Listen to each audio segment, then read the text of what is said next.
Okay, सो हम लोग start करते हैं अल्सरेटिव कोलाइटिस की मॉर्फोलॉजी। इससे पहले हम लोग एडिनोकार्सिनोमा ऑफ कॉलन की मॉर्फोलॉजी भी कर चुके हैं और क्रोहन्स डिजीज़ की मॉर्फोलॉजी भी कर चुके हैं। अगर आपने वो देखनी तो आप पिछली वीडियोस जाकर देख सकते हैं। जो हमारी स्पेशल पैथोलॉजी की मॉर्फोलॉजीज़ की सीरीज़ थी, उसमें आज हम मॉर्फोलॉजी करेंगे अल्सरेटिव कोलाइटिस की। ठीक है, पहले हम लोग इसके पॉइंट्स पढ़ लेते हैं। ग्रॉस और माइक्रोस्कोपिक इसकी अपीयरेंस किस तरह से होती है, एंड देन हम लोग इसकी पिक्चर भी देख लेंगे, ग्रॉस पिक्चर भी देख लेंगे और माइक्रोस्कोपिक पिक्चर भी देख लेंगे। उससे मज़ीद हमारा कॉन्सेप्ट जो है वो क्लियर हो जाएगा।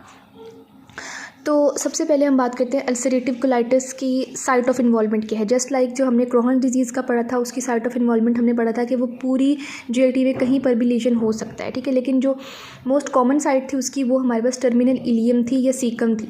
लेकिन यहाँ पर अल्सरेटिव कोलाइटिस में जो साइट ऑफ इन्वॉल्वमेंट है वो रेक्टम, मतलब मोस्ट कॉमन साइट जो है वो रेक्टम हमेशा इन्वॉल्व होगी और रेक्टम से ये एक्सटेंड होकर कहाँ तक जा सकती है, कॉलन तक भी जा सकती है, यानी लार्ज इंटेस्टाइन तक भी जा सकती है रेक्टम से।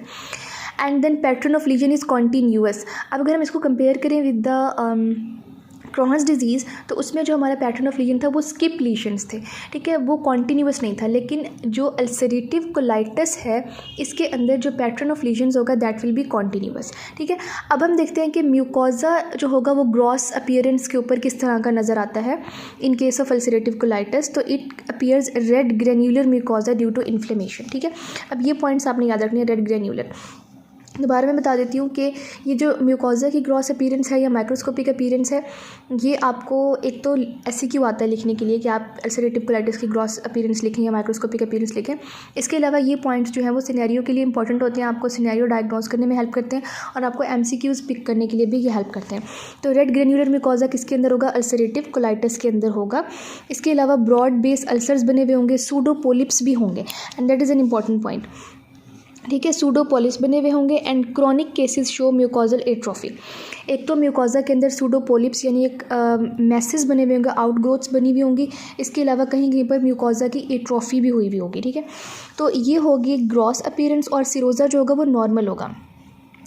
सिरोजा की बात जब हमने अल्सरेटिव कोलाइटिस में की थी, क्रोहन डिजीज़ में की थी, तो हमने पढ़ा था कि serosa is surrounded by the fat.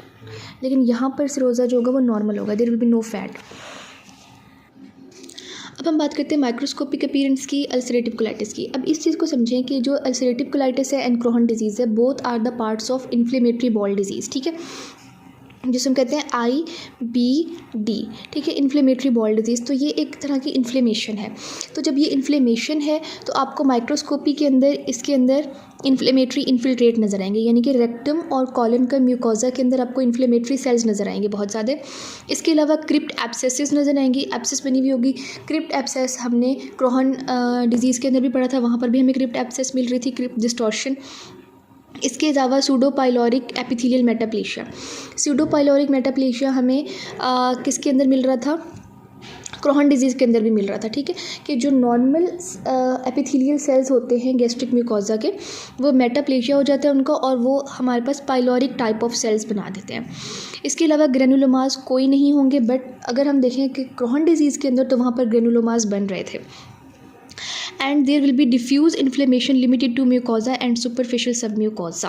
ठीक है, तो ये होगी ग्रॉस और माइक्रोस्कोपिक अपीयरेंस किसकी, अल्सरेटिव कोलाइटिस की। माइक्रोस्कोपी में आपको क्या नजर आएंगे, inflammatory infiltrate, crypt abscesses, crypt distortion, pseudo pyloric epithelial metaplasia. कोई ग्रेनुलोमास नहीं होंगे opposite to the Crohn disease जहाँ पर ग्रेनुलोमास थे।